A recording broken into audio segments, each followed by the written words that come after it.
Thank you so much for joining us today. Today we're here to talk about interprofessional collaborations in autism services.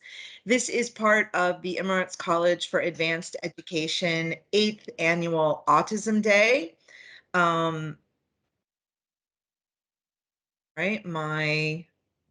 Sorry, one second, my slides are not advancing. Here we go. So today, a panel of professionals will discuss their experience collaborating with colleagues and other professionals in the UAE in the best interest of their clients on the autism spectrum, as well as stakeholders. I really want to give a shout out to Dr. Michelle and Dr. Sarah, who have assembled a truly top-notch panel. I'm really excited to have all of them with us today and excited to hear their insights.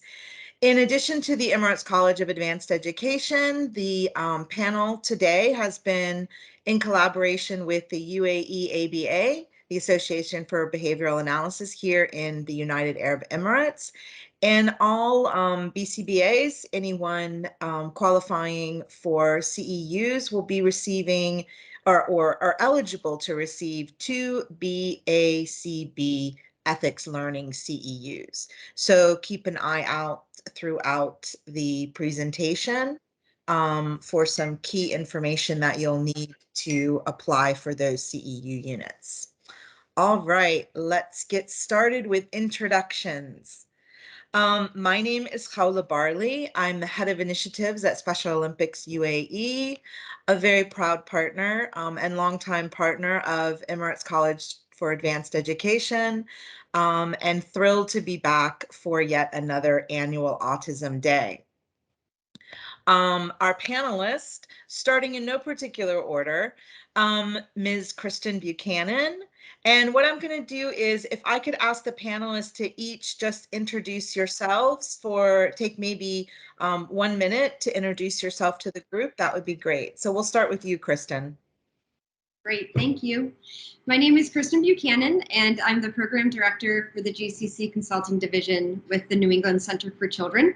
I'm a BCBA. I've been in the UAE for about 5 years now, but was here in 2008 to help open the now known as MRC and ECC division. Wonderful, glad to have you with us today. Our next panelist, Priyanka, would you like to introduce yourself to the group? Thank you so much, Khawla. I hope I'm audible. You are. I'm Priyanka Sahu. I'm the licensed speech language pathologist. I have been working in the Autism Center past 11 years and handling the speech and communication department over 8 years. Thank you for choosing me as a panelist. Thank you so much for joining us. Next up, Adam, would you like to introduce yourself? Sure, yeah, I'm Adam Griffin, so I'm Adam the OT, most people know me as. I'm the head of occupational therapy at Camali Clinic. I've been a pediatric occupational therapist for about 11 years, and 10 of those have been in Dubai. I've been lucky enough to work with some amazing teams and to set up services from the ground up in a few different areas, including autism services. The other thing I'm kind of known for is I have a YouTube channel, and it became quite popular and got over 250,000 views quite quickly, and then I do some radio and TV and try and be an advocate as best I can for healthcare and disability related subjects. Thank you so much. We're excited to have you with us. And next up, Dr. Binu, would you like to introduce yourself? Thank you, Khawla, and thank you for this opportunity. So I'm Dr. Binu George. I'm a pediatric neurodisability consultant. I've been in the UAE for about 5.5 years, and I was a consultant in the UK before that. I lead child development department in NMC Royal Hospital, which you probably can see behind me.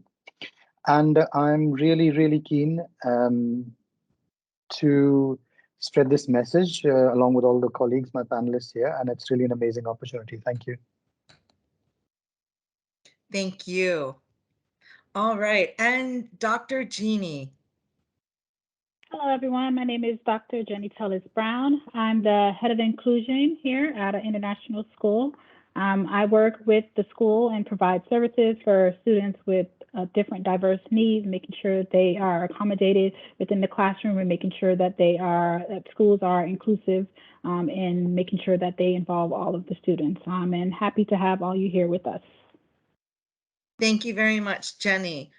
All right, so as you can see, we have a very well-rounded and experienced panel with us. So let's dive into these topics and hear what our panelists have to say.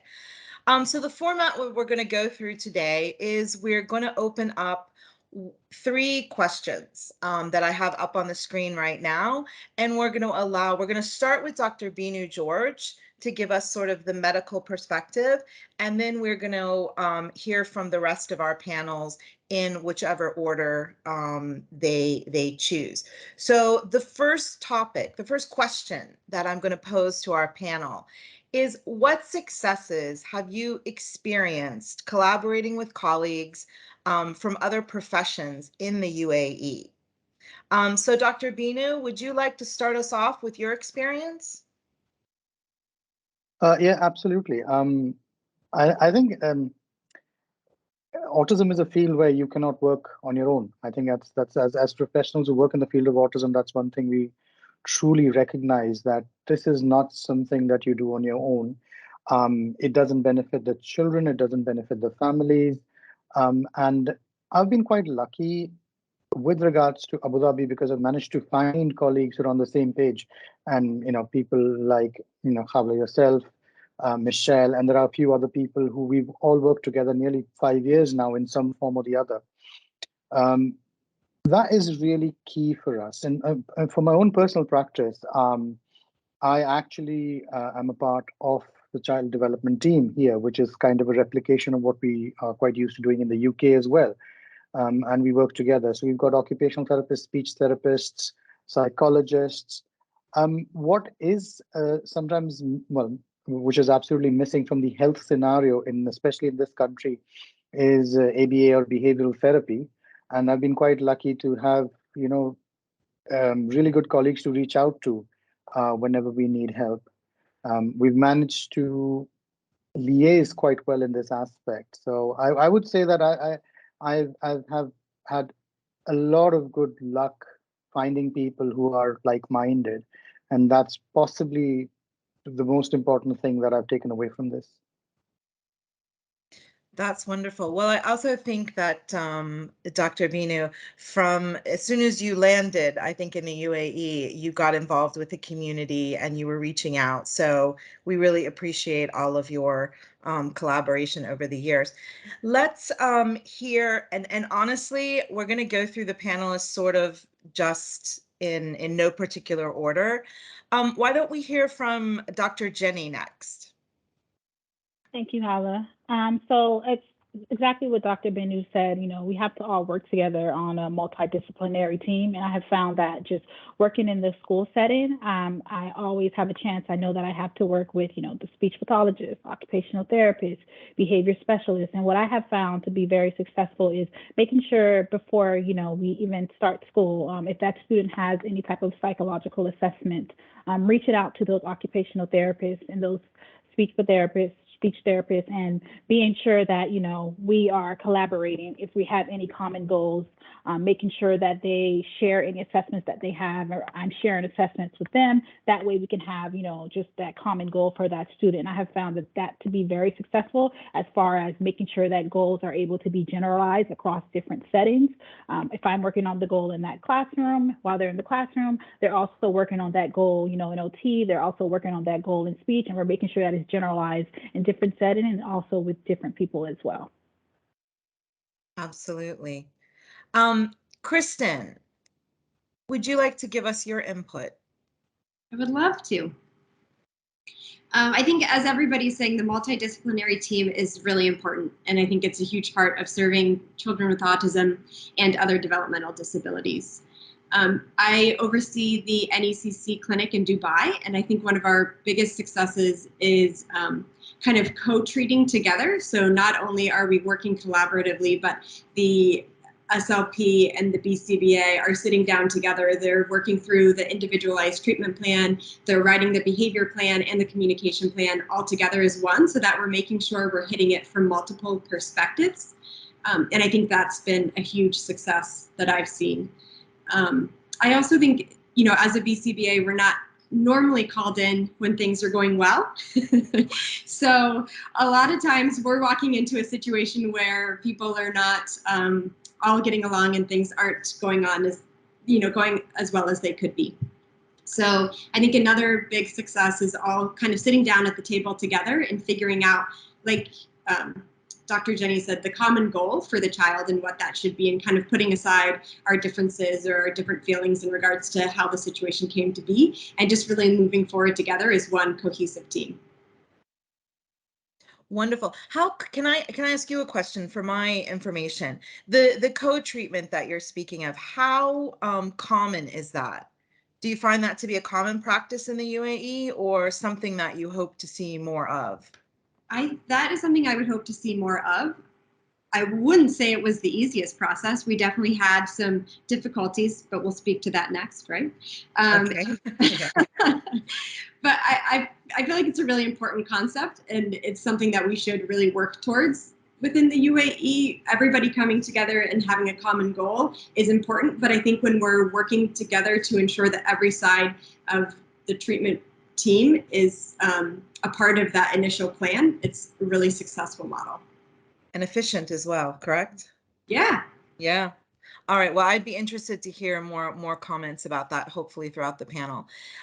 If we could hear from Adam, what would your greatest successes be in collaboration here in the UAE?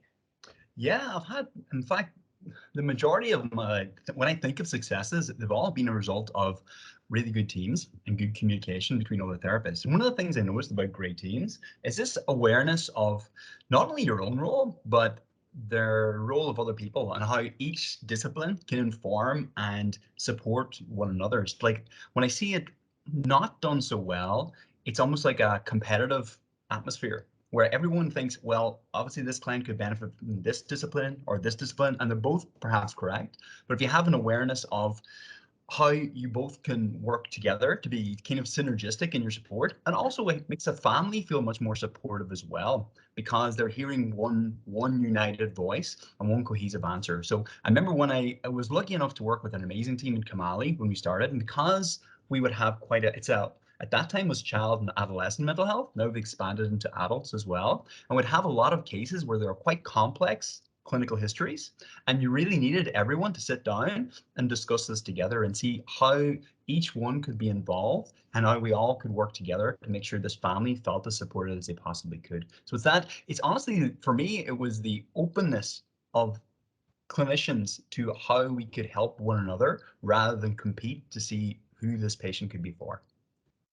That's a really interesting point. And we actually had a question that came through that speaks to this. So I'm going to let Priyanka answer about her collaborative experiences. And then I'd like you all to help me answer some questions for the participants. Priyanka, can we hear about your successful collaborations, experiences here in the UAE? Yes, absolutely.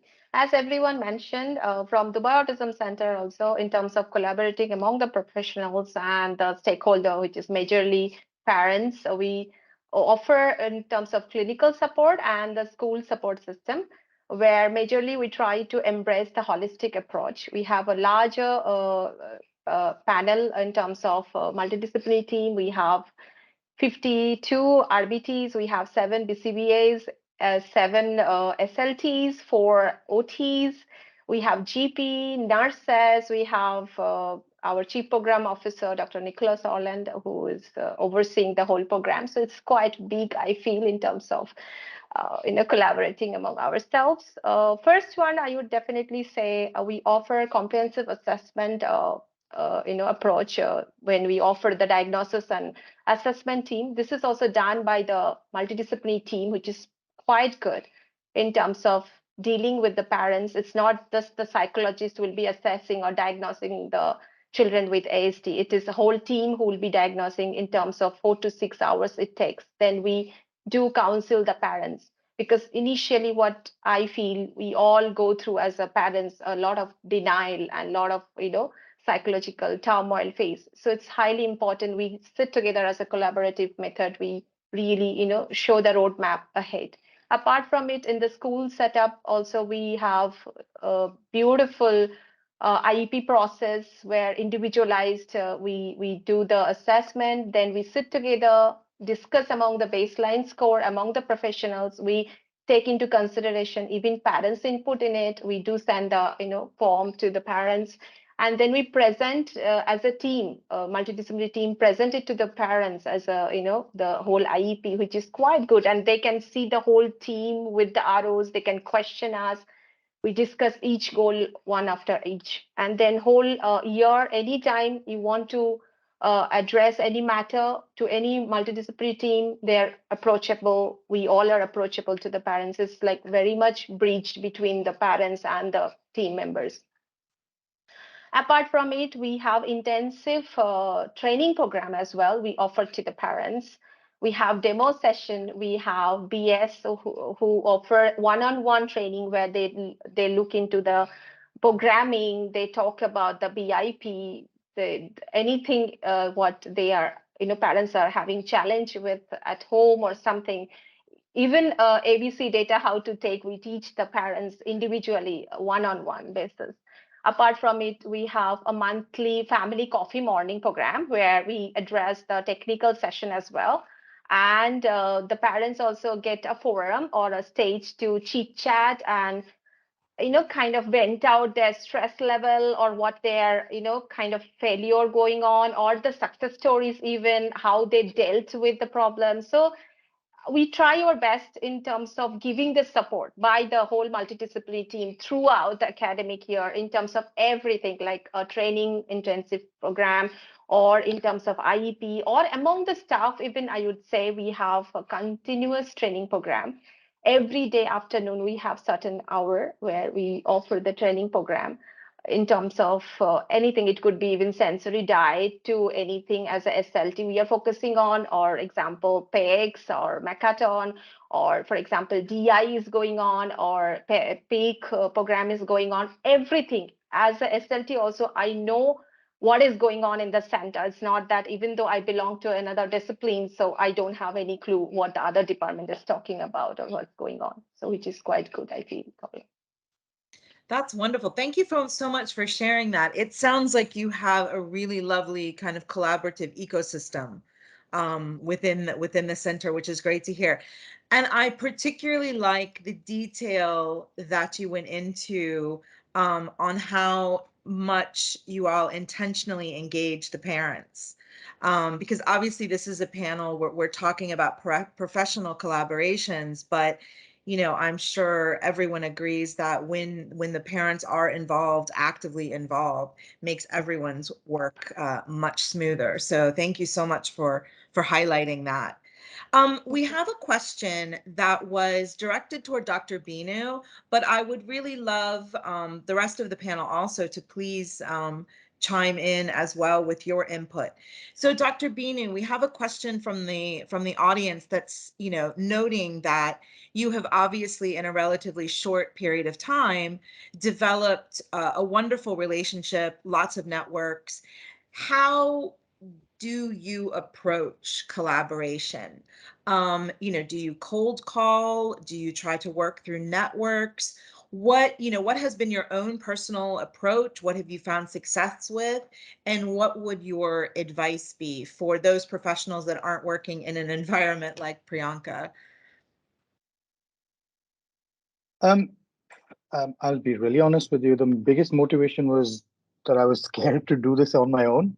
So as soon as I landed, I just started, just approaching anyone who would be able to work together. I mean, for example, I think I met Michelle because she came to my clinic with her child, and we just started talking.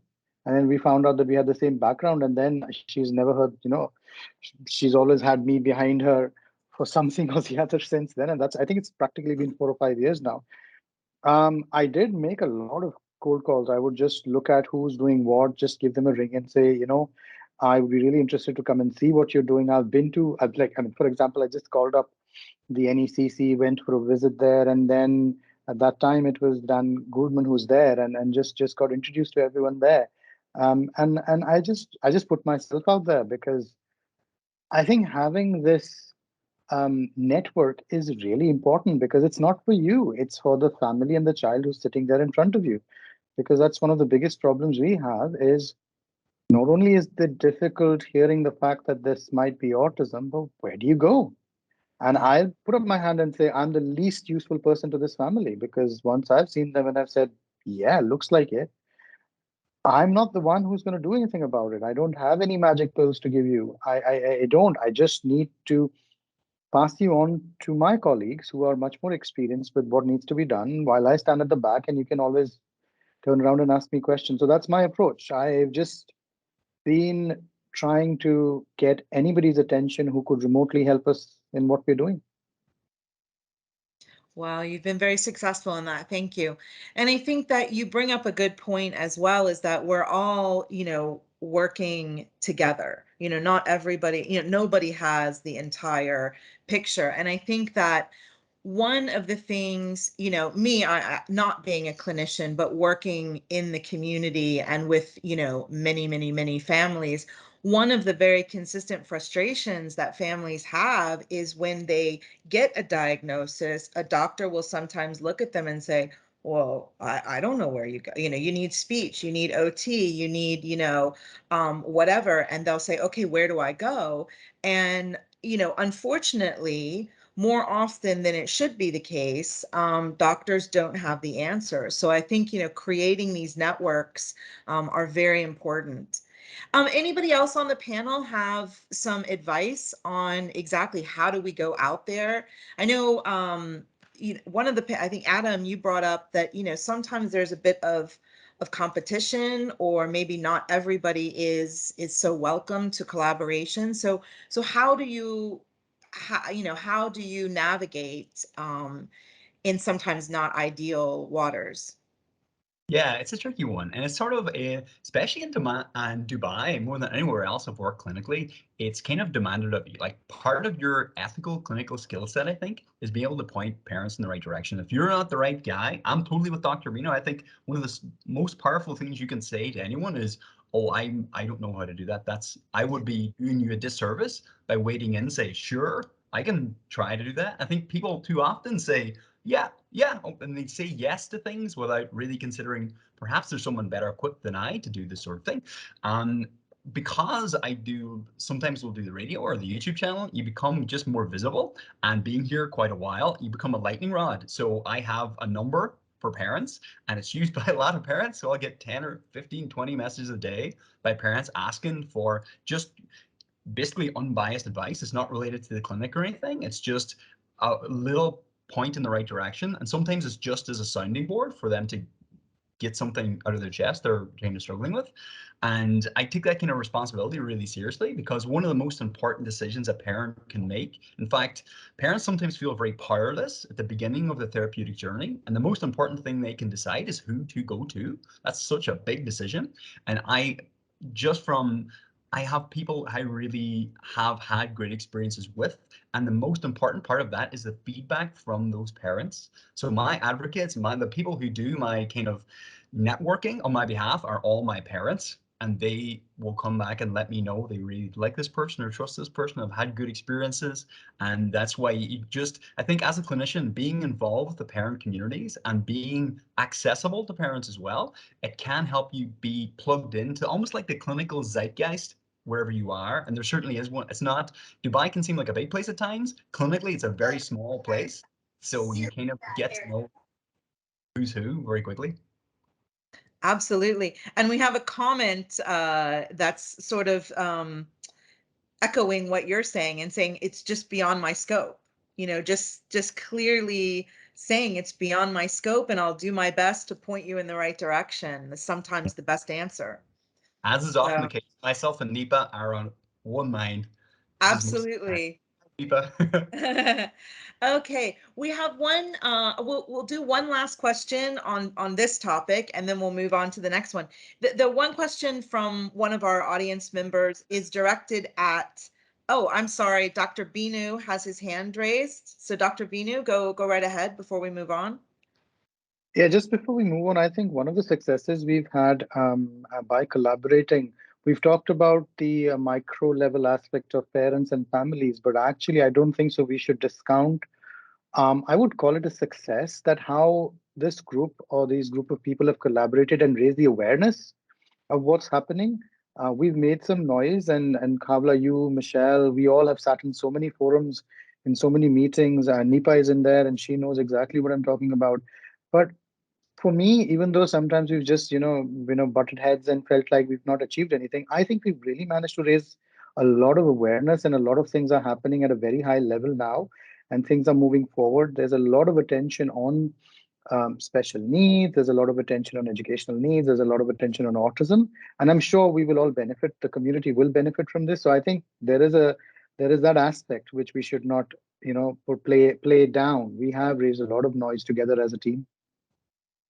Absolutely. I mean, when you said that, when you were sort of clocking your time in the UAE and saying it's been 5 years, I feel like it's, in some ways, I feel like it's been much longer, and in some ways much shorter. But if I think back to the first time I heard you speak at NYU until today, and how much the landscape has changed through what you're saying, both professionals, I think we've had, an influx of really quality professionals into the community that have all really, joined in and made some noise, as well as, families and educators. So I think we're definitely moving in the right direction. I agree.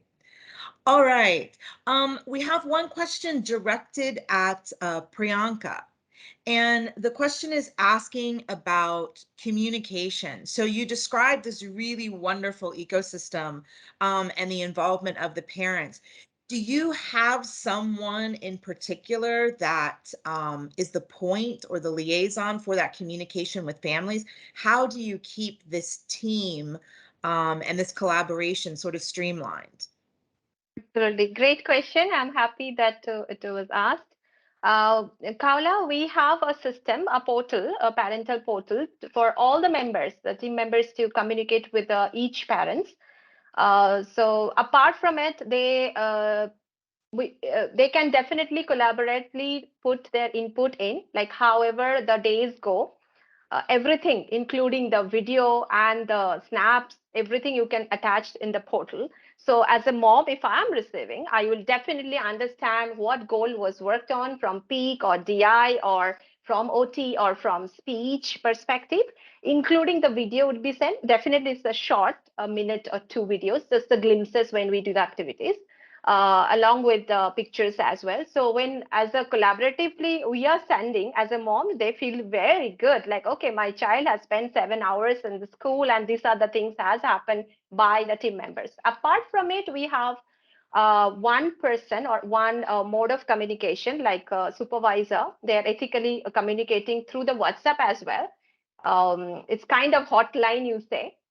So anytime challenges happening, at home, or parents are feeling frustrated or hopeless or anything, any kind of, they can contact us. Apart from it, we have GP and the nurses as well. If any physical or comorbidity is present, such things also will be taken care of. If something simple, mishaps happened in the classrooms or something, even it would be a scratch or something, we immediately call on the phone, and then we discuss about this matter. How did it happen? What to be done, or what kind of things? So parents well aware of the matter, even though child is not well or dysregulated that day. So they kind of heads up, like, okay, my child will be back due to this reason. The child was not fine. So we try our best, because I feel it is the main key of success when parents feel supported by all of us. That's the place we feel like we are complete. Our job is done. That's the only thing I would say. Oh, that's lovely. And it sounds like that's a very, very efficient system. So well done. Okay. And moving on to question number 2. what challenges have you faced and how have you addressed them? So, I mean, we touched on a few challenges in the first topic, but, now is our opportunity to really, open up about what are the big challenges that have been faced and what are some of the solutions, or, maybe it's a solution in progress. So again, we'll start with Dr. Binu, sort of with the medical perspective to start us off. So Khawla, I'm just going to concentrate on the things that affect the medical field, because I think there are enough professionals on this panel who can raise all of the others. Perfect. I think as a medical professional, the first problem I have is that a lot of my colleagues are not really aware or not really trained well enough.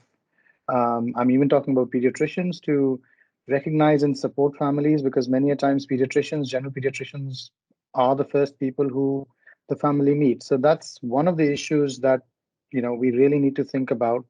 I think it's been about 3 years or 4 years. We did a research, Michelle, Nipa, and I, and we looked at pediatricians' awareness of knowledge, and it certainly was found lacking. Another big issue that we have is insurance, medical insurance, and the coverage of facilities. It's very different for the Emirati population compared to the expat population. Even with the Emirati population, we struggle to convince insurance authorities to provide us with a sufficient, support to provide services. It can be quite difficult to go back and forth with them. For the expats, it's really, really limited what is covered. For most expats, you can't get much support at all. Another area where we really struggle is crossing over between health and education, because back in the UK, we've got pretty good links with the education system, and you can move in smoothly, and the medics and the health services can communicate quite well within the guidance frameworks that we have, and we can liaise and transfer across to each other.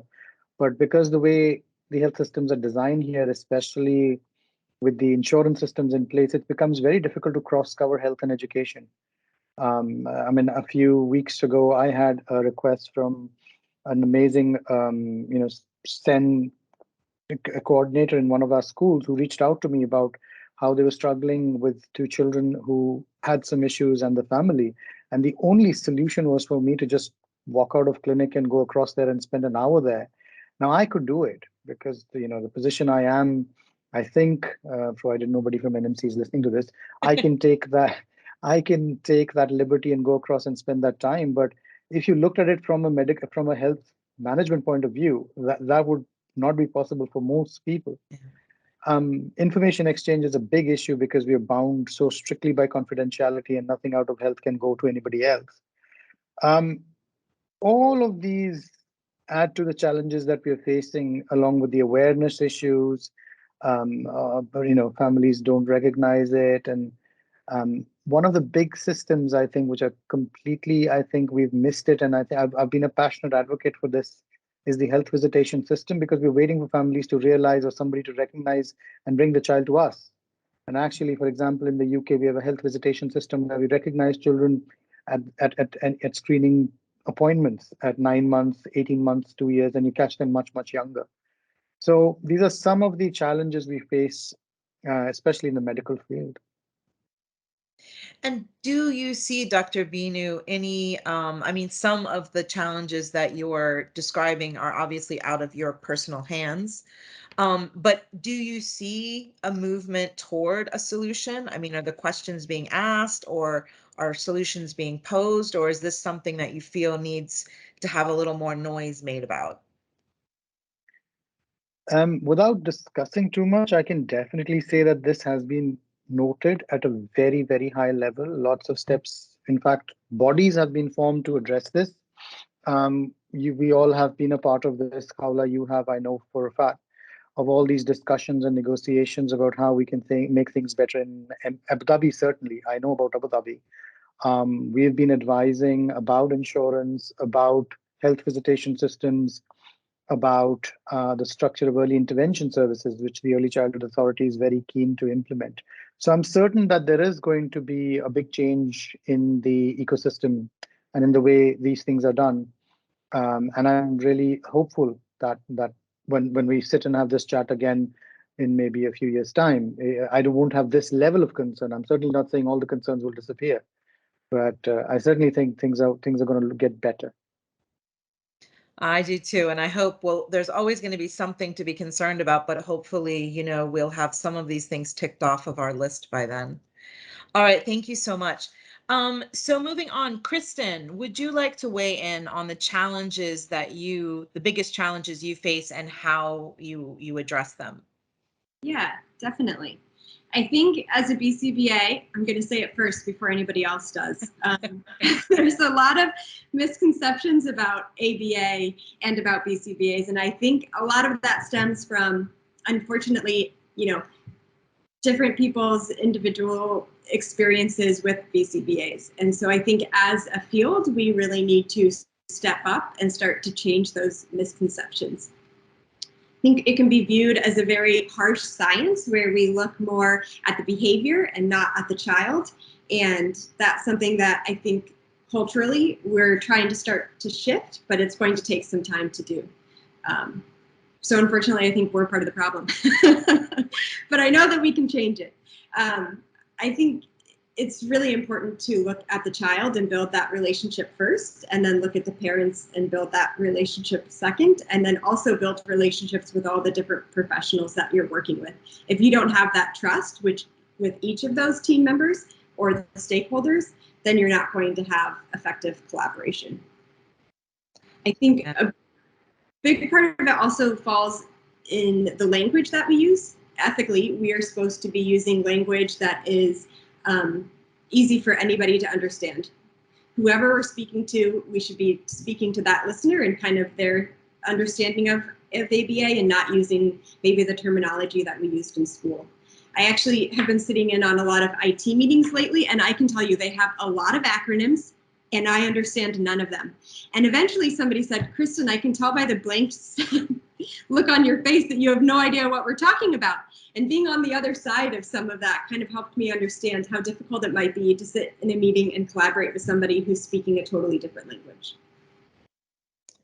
That's really interesting because I feel like sometimes my job working with BCBAs who are, you know, coming on board to train like laymen, parents or coaches or people in the community, one of the first things I'll do is I'll like, okay, we're not going to use the word antecedent. We're not going to, you know, say this and because, you know, like you said, people are sitting in the audience and the trainer is so enthusiastic, right?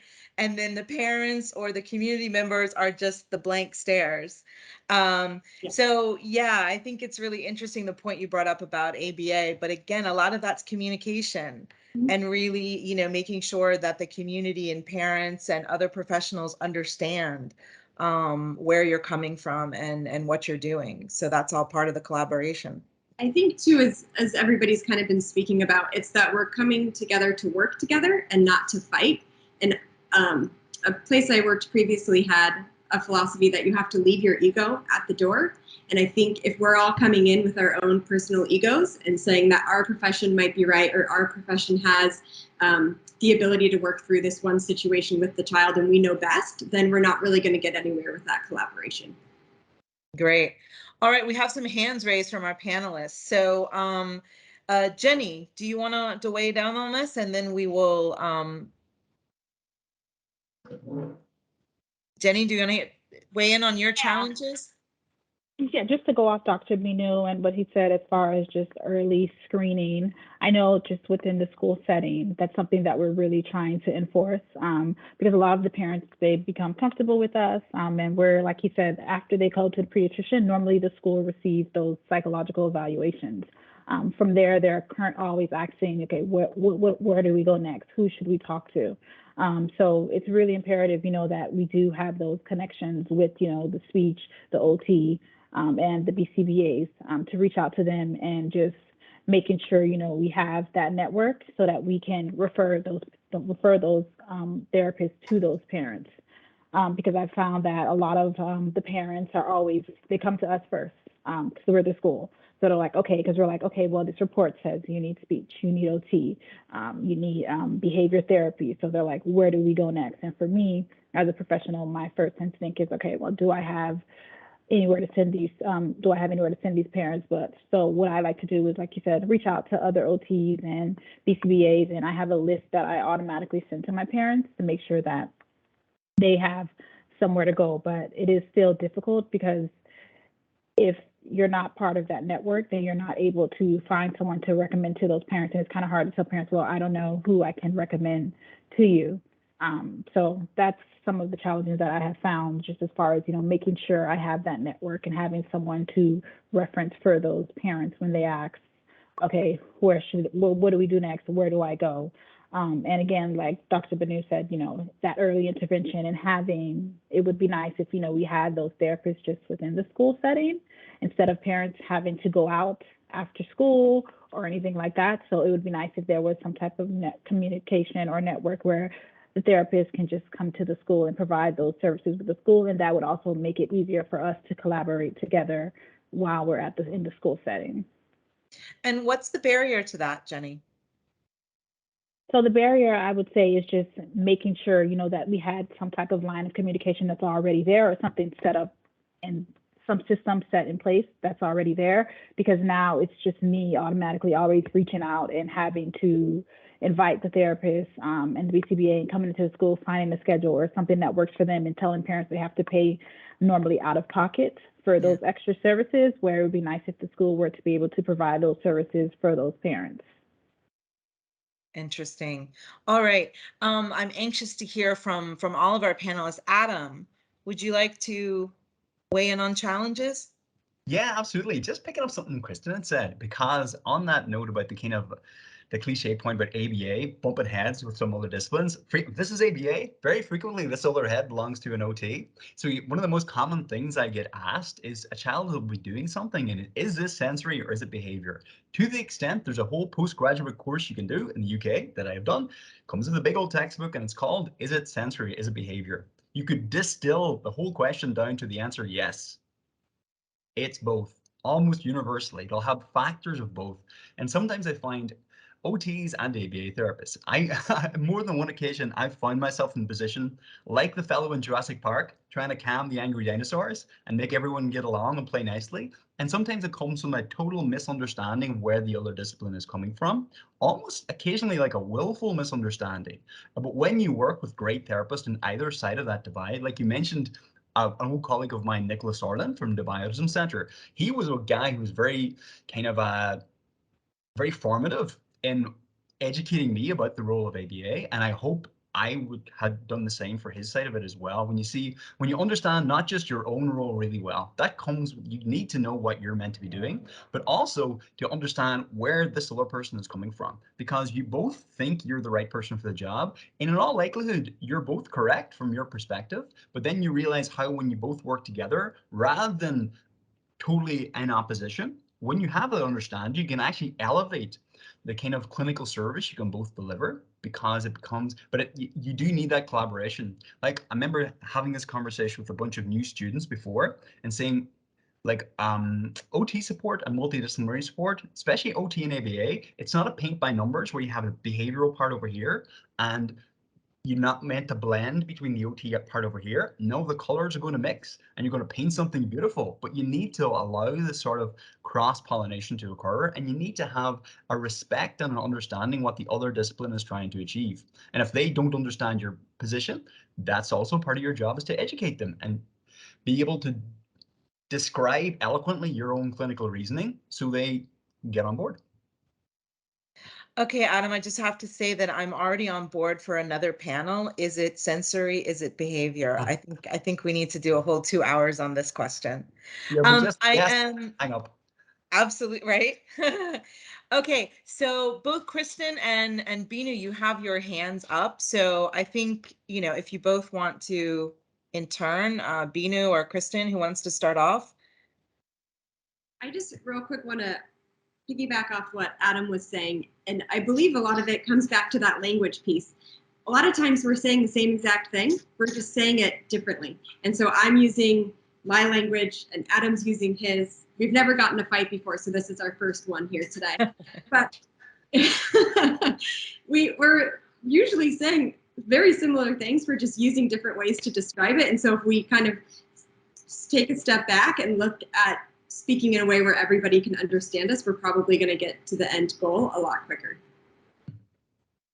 Yeah, and focusing on the goal, right? I mean, you have a patient, you have a child who's there that you're looking to help. Binu, you've had your hand up very patiently. Thank you. Just to make the waters a bit more murkier, the issue I have with is the quality of what gets passed across as behavioral therapy services sometimes. And so that's something we have no control over. It's unregulated at times, and there are, like little, drive shack behavioral therapy services coming up. And so you often find yourselves trying to unpick and undo things that people have done, claiming to be qualified behavioral therapy services. Same is true with the other therapy as well. But I would like to believe, especially in the UAE, we're quite tightly regulated with who can be called a speech therapist and who can be called an OT. But with ABA services, and don't get me wrong, I know, and NEPA will have me down properly if I say anything wrong. But the bottom line is you have really amazing behavioral therapy services, and then you have some others. And it's the regulation of this, which I think will go a long way in settling, getting all the dinosaurs at the same level, rather than having, different kinds of, services being offered. I'll shut up now. Well, no, I mean, this is great. We can do a little plug for UAE ABA that's collaborating on this panel today, right? Hoping to kind of regulate things a little bit. All right. I recognize Priyanka. We have not heard from you on challenges. Would you like to weigh in on this before we move on to our final topic? Absolutely. As a SLT, I would say sometimes I or my team face challenges in terms of when we decide the mode of communication for a nonverbal child, for example. I will just give an example. We have decided a communication app to use, for example, Proloquy to go or anything such. So what happens? It is used with the SLT. I mean, one session is fantastically going. But initially, what happens? Parents are quite apprehensive in terms of leaning on an app or any kind of AAC mode of communication. So we have to give a special effort to aware them in terms of it is an augmentative communication. It's not that they are going to be never going to be used. The verbal language is not going to affect them in terms of verbal language or something. So those things among the parents, we have to create a lot of awareness training. Through that only it is possible, and among the professionals as well. Like what happens, generalization is getting affected later on. So they do use with the SLT, but it is not eventually used maybe in the classroom setting or other setting of therapies. The expectation would have been a little better, I would say. This is one challenge as a SLT, definitely I feel. Another thing, for example, Kristin, sorry for using the tacting or any special word here, but since we all are professional, I just want to mean here that we are working on tacting, and then SLTs are working on particularly bilabial sound. And then we later on understand, okay, actually child got confused, and then it's like they're labeling everything in terms of other sounds. So I think it's always a good idea to put a word across when SLT and BCBAs are working. Okay, guys, that we are working as of now on this prompt level, or this prompt approach. We are working on this articulation level. So I think it's always good. Apart from it, there is one more challenge which I feel we should sincerely work on, that is the inclusion process overall. Whoever the student have gone from Dubai Autism Center, I somehow feel we would have done a little better inclusion process from our end in terms of offering more intensive training to the shadow teacher or the main classroom teacher, so that somehow the aim is to fulfill child's need. and more like independency, which is any rehabilitation specialist's main goal is, right?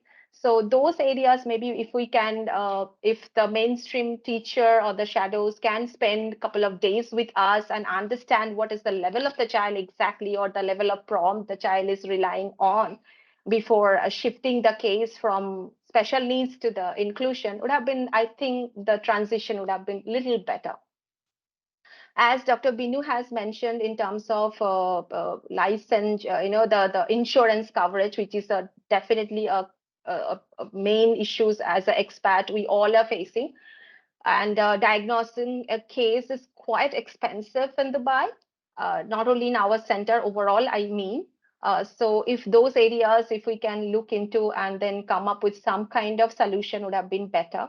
Another thing is, we all know the success rate is, depending on the early intervention.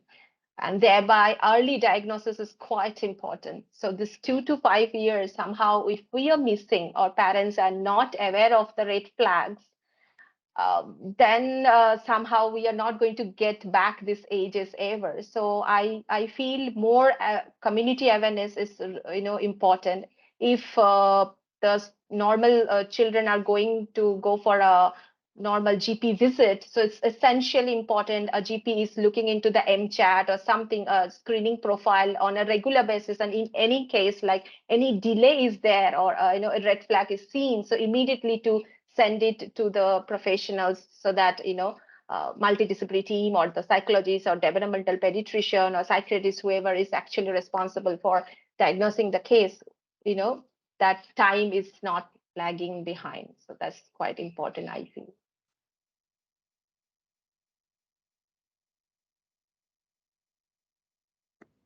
Khawla, you're mute.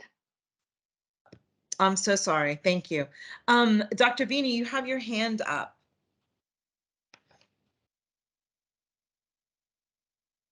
Khawla, now that you've invited me, so you'll have to suffer me as well. But I just wanted to make two more points. One of the other challenges, I think, which we should not, should not ignore, is the lack of community social services and support for the families. I think we're all sat here as therapists and doctors and interventionists who have our role to play for the child and the family, but there is much more to this.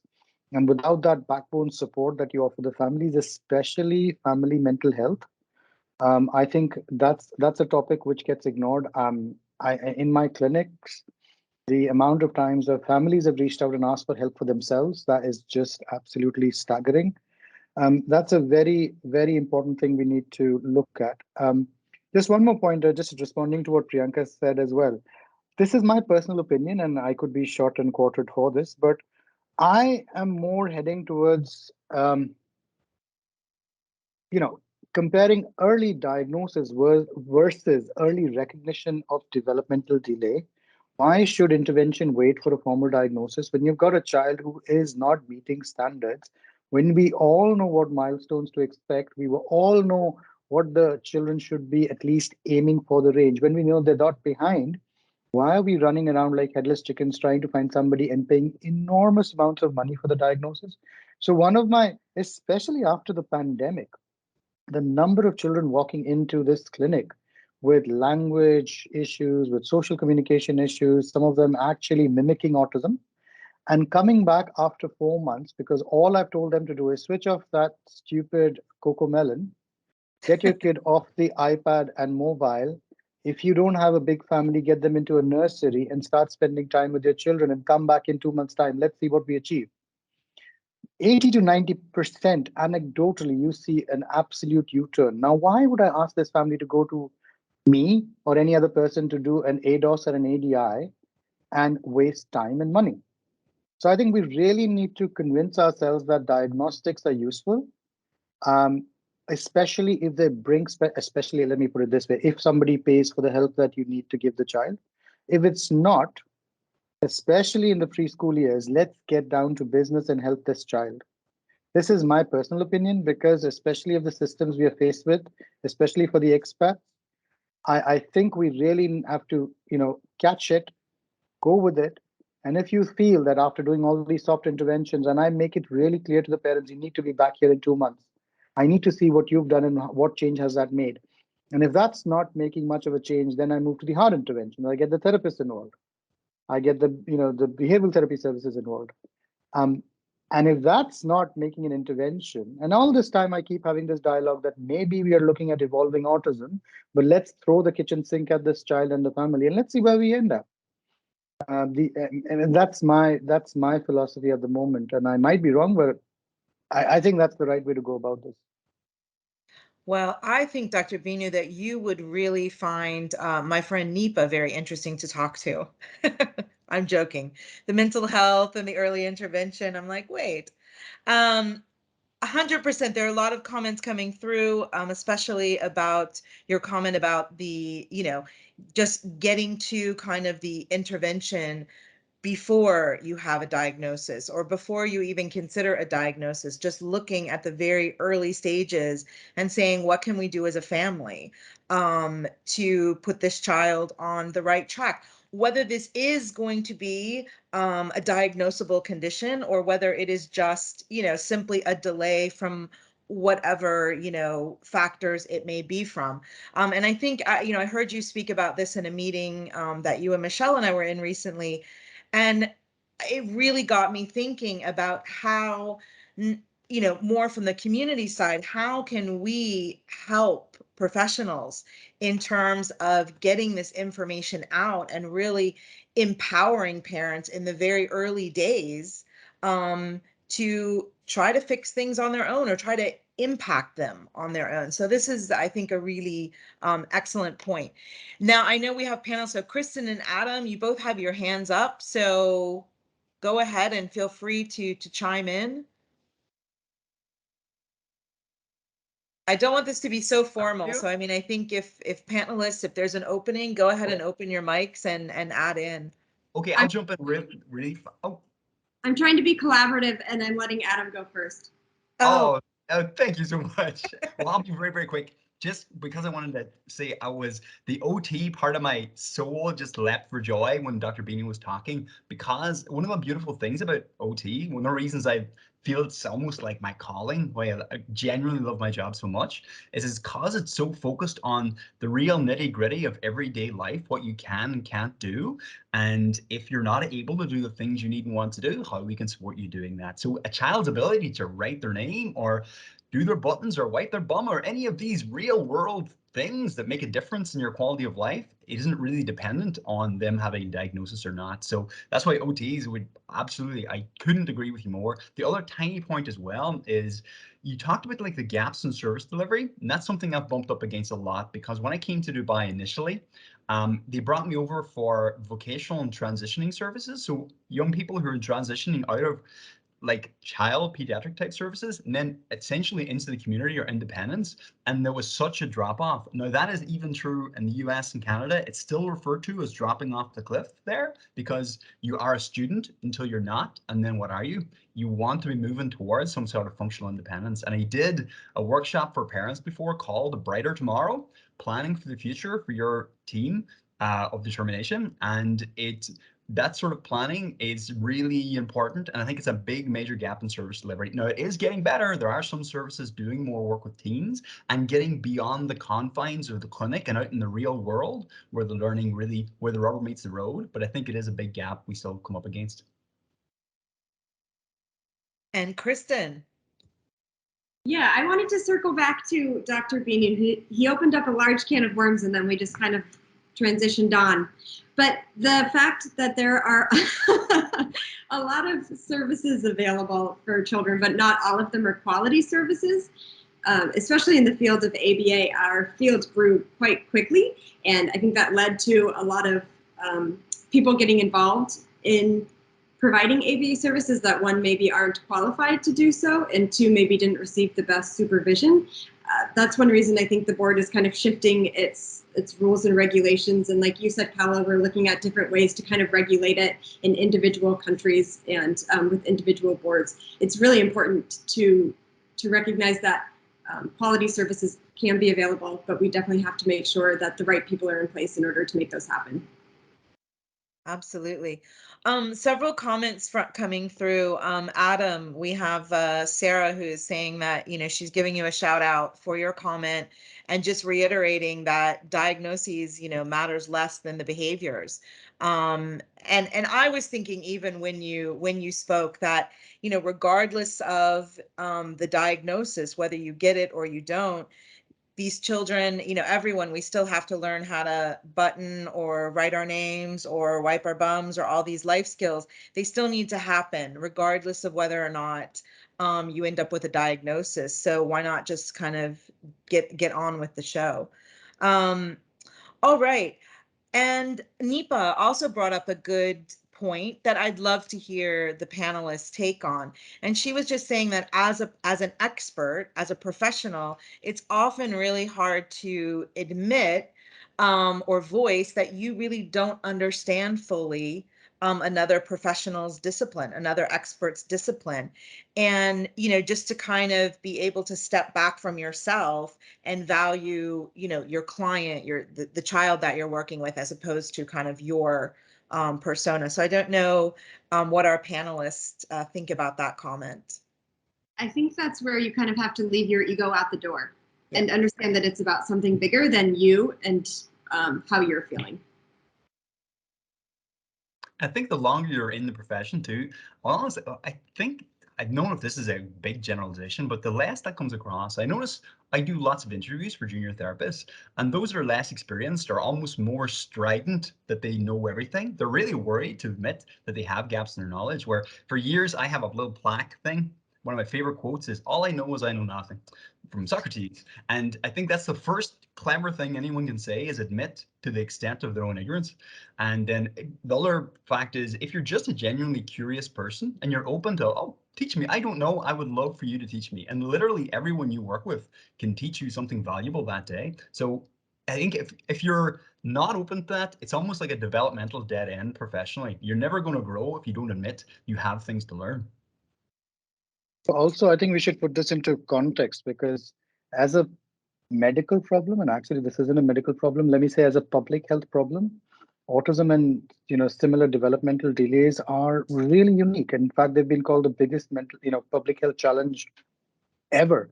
This is a condition where we don't know why it's caused. We have no ways of testing for it. Actually, before the child is born, after the child is born, we are looking at the behavioral patterns once it's been established. So you're already too late. The standards of care and treatment are still not established.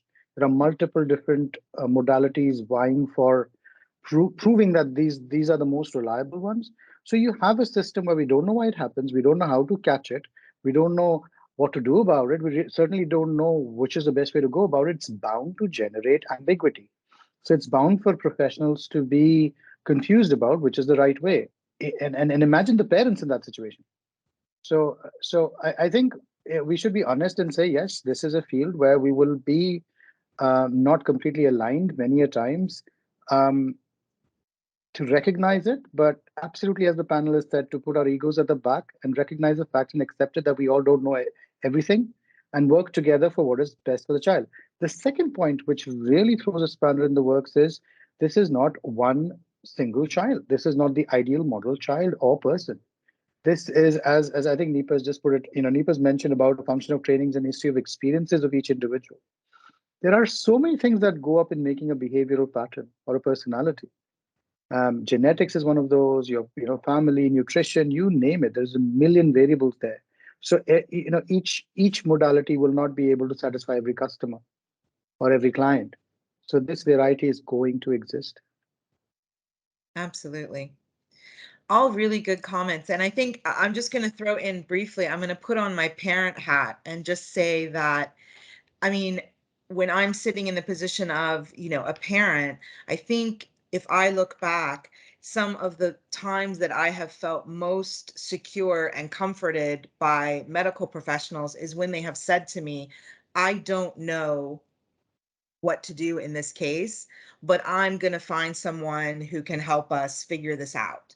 And I think some of the times when, you know, I've clutched my child and wanted to run out of the room is when doctors have told me very confidently and matter-of-factly, we have this covered, I know what I'm doing, and you just have that sense that maybe they don't. So I think that, you know, sometimes professionals in an effort, you know, even when it's not ego, but I think in an effort to help, you know, make a parent feel relaxed. I mean, obviously, as parents, you know, they're very anxious and many times, and you want to calm them down.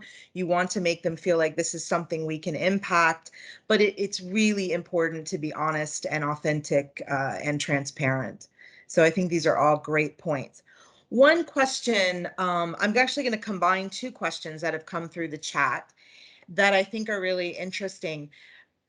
In terms of disagreements, so when you have disagreements with a colleague, you know, how do you address those? And I'd like to open up that definition of colleague beyond sort of the disciplines that we have represented here, you know, kind of your OT, developmental ped, educator, and how do you work with, you know, Jenny, you mentioned working with, you know, you work a lot with teachers who are not necessarily trained or clued in. Many of you work with, you know, Binu, the study that you did, you work with fellow pediatricians who may have no information. So I know all of you work with professionals that are both clued in to autism and those that are not. So I'd really love to hear your thoughts on how do you navigate those disagreements kind of in both of those camps, the informed and the uninformed. And anyone who wants to start it off, please. I'll go. So like you said, I'm in the school setting. I work with a lot of teachers and just going about just making sure they're providing accommodations for some of our students and making sure they're understanding just as far as what differentiation looks like in the classroom. And there has been a lot of concerns that come up as far as, you know, disagreements, or teachers may feel like, you know, I have a lot of teachers that are like, well, why do they need extended time? Or why does the student get to walk around the classroom? If they need a break, they can just sit like all the other students in the classroom. So what I have found is just, you know, explain, just making sure I break it down to them, you know, just the principle behind it, as far as like with Adam, just breaking down, you know, if there is some sensory, if the student has any sensory processing, or if, you know, if there's a behavior modification that student needs in the classroom, and just providing them with those trainings. And again, going back to what you're saying, and it's not necessarily me always providing those trainings. I'll bring in an OT, I'll bring in a speech pathologist, I'll bring in a behavior analyst, or I'll resource them and ask them about, you know, different ways that I can go about, but just making sure I provide those teachers with those trainings seems to help when we do have those disagreements. And at the end of the day, you know, we're a collaborative team, and we understand that our goal is the student and their success, and just making sure, you know, you have that data and you have the research to back it up. I think once you present that to some of the teachers, that they understand, okay, you know, this is what's going to work. You can't just say, I don't want to do this in the classroom, or why does this doesn't make sense. But if you present to them the data and you make sure you have that research to back it up, I think that definitely helps whenever we do have some misunderstanding, and just having that mutual respect that our ultimate goal is that student. And that's how I typically go about, you know, just working with some of the teachers that I work with. Wonderful. Education is key. Adam and Binu, you both have your hands up, so feel free. For me, thank you very much. I'll jump on the teacher point, because I actually had this a number of times in the last week, that whoever I'm working with, I always try and see it from their perspective. So the greatest will in the world, a lot of teachers expect that OT to come in and kind of make their job harder and give them more responsibilities with a big bunch of classroom recommendations that will likely sit in the top drawer and be applied where possible. They'll do their best, but they have a very busy job. So I was in a classroom earlier this week, very busy classroom. Teacher very much had their hands full. But one of the reasons I like doing classroom visits, it's nominally to see the class layout and to observe the student. It's all of that, yes, but more than anything, it's so the teacher gets to meet me and I get to meet them and learn their first name and get a little bit of rapport, and then to see where they're coming from. So I want to make my role to make their job easier and give them recommendations that can make the child more available for all the beautiful learning and development that's happening in that classroom, and then also make them more open to what the teacher's trying to get across, which is to teach the child. And so the recommendations tend to be very, very practical. When I give printables or anything, they're right there, part and parcel, ready to be used. So the teacher understands that this is not me just dropping this new responsibility on and disappearing. I tend to like to make it very almost experimental based too. So we'll say, try these things from this week. Let me know how you get on. I'll still be available. So it's not a one-stop thing. It's an opening of a dialogue between me and this teacher, and I'm always there. I have their back. I'm there to support the student, but also support them too, because one will help the other. Great point. We have a, just before we go on to the next panelist, we have a nice comment from Karen that's saying, I think it's also just about explaining the overall goal to get that buy-in for the intervention as well, which is, again, echoing what you and Jenny have both said about just understanding each other's perspectives and education. Binu, I believe you have your hand up. Yeah, I think most of the points I wanted to say have already been, Adam has stolen my thunder anyway, but Jenny said the same thing. So I think the bottom line is with any conflict resolution, you have to go and make an effort to meet this person, understand where they're coming from. Why do they have these concerns and why are they acting this way? And why is that not in keeping with what I want to do? Once you sit down around the table and spend time, I think you generally are able to sort out most things. But at the end of the day, you've got to convince yourself and the person in front of you what you both are about, and that's the interest of the child and the family. And if that's not your main concern, and if what you're looking at is something else, then that's something you need to realign. Well said. Any of our other panelists want to weigh in on how they navigate conflict with colleagues? Yeah, I think, Khawla, most of the things we have already discussed, as Adam also said. I think we all have to have an open approach, like positive approach to discuss things to put together. Like we can definitely openly communicate and see what is others' perspective. And it's always good to have conflict, I feel, because that is the way everyone learns from others. And I can say out of 7 hours, me and Dr. Nick will have 6 hours. We just fight like Tom and Jerry. But day in, I feel this is the way we enrich our knowledge. And, it comes with experience also. Like if a fresh graduate is coming and, into practice, I feel they are more apprehensive in terms of taking the constructive feedback. Even in the department, I find it too terrible when we are having performance evaluation or something. So across the department also it's the same thing. So I think it's more experience and how you open up through your learning opportunities and experience. That's the way I think collaboratively we can work together and learn, and dignity is also maintained in terms of own professions. So that's the only thing I feel Absolutely. to be added. Thank you so much for that. Adam, you have your hand up.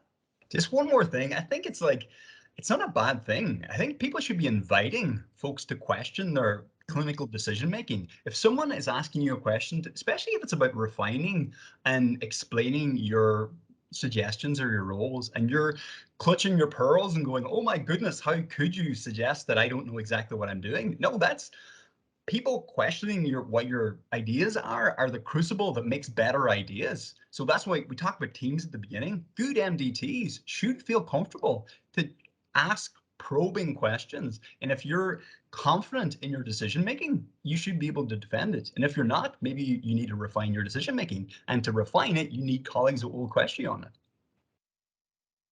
Those questions make us better, right? They prompt us to ask ourselves and self-reflect. So the excellent points. All right. Well, we are going to move on now. Thank you so much to all of our panelists for their, openness to discussing the challenges that they face. And I find it very interesting in the last question that I threw out there to the group, I sort of asked you to differentiate between conflicts that you have with, colleagues like, other OTs or, within the autism field and those without.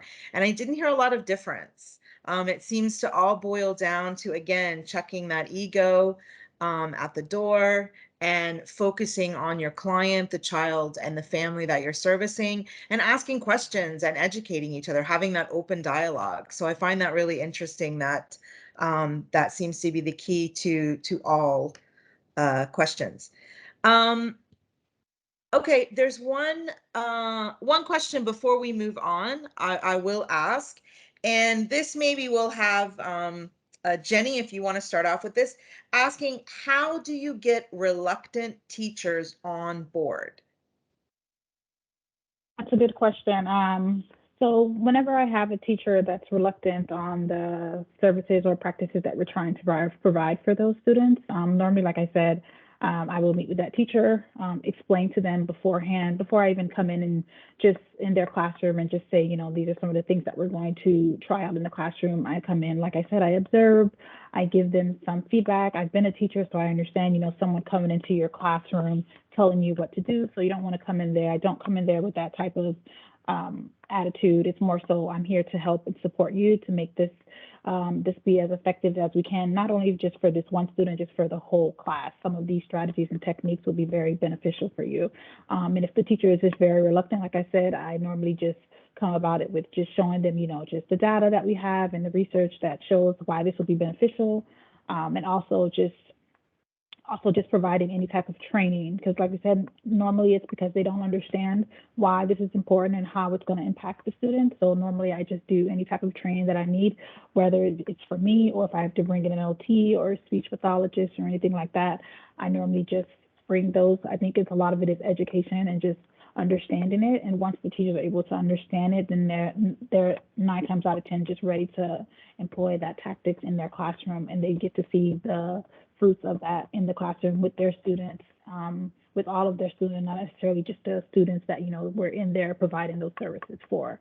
Of course, there are some teachers that can be really reluctant, but like I said, just making sure, you know, we have that mutual respect and understanding that at the end of the day, our goal is that student. And if we have that respect for each other, then we can put our differences to the side and make sure we're doing everything we need to do for that student. So again, educating and collaborating and sharing perspectives. Wonderful. Does anybody else have a particular, before we move on to our last topic of the panel, do any of our other panelists have a particular insight on reluctant teachers, strategies for reluctant teachers? I think one big thing as a practitioner is showing people that you're willing to get your hands dirty and do the same thing, right? Mm-hmm. You're sitting there telling them what they have to do, but they've never seen that you're willing and invested in doing the same. It's going to be harder to get their buy-in and get them on the same page as you. Very good point. Wonderful. All right, thank you all so much. And now we will move on, hopefully, if I can. Yes, here we go. Question, our third and final topic for the day. I'm a little sad that this is our final topic. What recommendations do you have to improve our interprofessional collaboration skills? I mean, I think honestly, in the last question, we did, you know, you all covered really well a lot of great strategies for improving interprofessional collaboration, talking about, you know, just getting to know each other. I loved Adam's comment about just going into a classroom not as much to dictate or to give instruction, but just to start that relationship and that rapport. So that OT is not a nameless, faceless email address, but is now a smiling person. And, you know, Jeannie and most of you have talked about just educating each other about your positions and your approaches. So I think that's great. Want to open it up again, starting with Binu, on what would sort of be your top tips for improving, and if these things that you don't see in play right now, what are things that maybe you'd like to see happening? From a personal level, I think one of the things, you know, especially from a medical point of view, I think you should be accessible. One of the things I find many of my colleagues possibly are not as accessible as possibly I am, because I'll just go, if anybody invites me for a cup of tea, I'll just go anywhere. I'll talk, you know, as long as there's a biscuit involved, I'll be available for any chats and, you know, any discussions. But, you know, keeping jest aside, I think to be able to convince your colleagues and the people you're trying to work with that you're available is really important to be able to start that dialogue. And sometimes people have misunderstandings about your role and what you can do and what you can't do, but they're not really at a place where they can ask you. So I think if you're open and accessible, people will be able to ask you questions and find that actually those questions are not stupid, possibly the most incisive questions you can ask. The other thing I think is really important for us to do is because within our own disciplines, we'll have our forums and avenues to communicate. But to find an avenue or a forum where multiple disciplines can interact, I think that's really important. I mean, something like this panel. We're talking about all different aspects. We're finding out about each other. Some of us have preconceived notions about this, and some of us are finding out quite a lot for the first time. So it's really important for us to be able to have these forums where we can develop and culture these relationships. Those are the two that come to mind immediately, and I'm sure the panel can think of many more as we go along. All right. Priyanka, why don't we go to you next? Absolutely. I think most of the things, as you said, we have discussed. So being positive and openly discuss among the professionals, which is essentially important.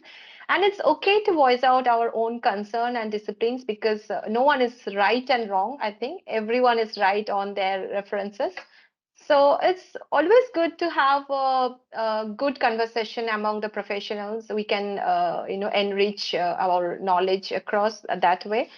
But again, like as you can convince or listen in a positive way and somehow come to a point where we can negotiately work, and as Adam was mentioning, spending more time in the classroom, which is essential. That's the only way we can generalization can take place more. It's not that I have recommended and hey, you just enjoy and follow the same. It's not going to happen such way. It's not the prescription, you take a tablet and that's it. So more I go visit in the classrooms, that's the only way that they will encourage to, follow through the recommendation given. Another thing I would say, even though we disagree among the professionals, for example, I disagree with something with Adam, but it's highly ethically considered that I should not voice out in front of our parents when the meeting is going on. Such kind of thing we will be, kind of to be they should feel very supported parents. They should feel we all are on the same boat. We all are as a family supporting them, because this is very important. I feel if they feel satisfied, even though we disagree on something minutely, it's okay. Like the disagreement is good to work on, but the parent should not get affected. Child needs should not get affected. This is the essential. And as the parents are having more challenges in terms of home, that we other setting we don't sometimes understand or overlook, because the way a kid is with us is not the same behavior wise or in terms of performance wise also. It's not the same when child is back at home.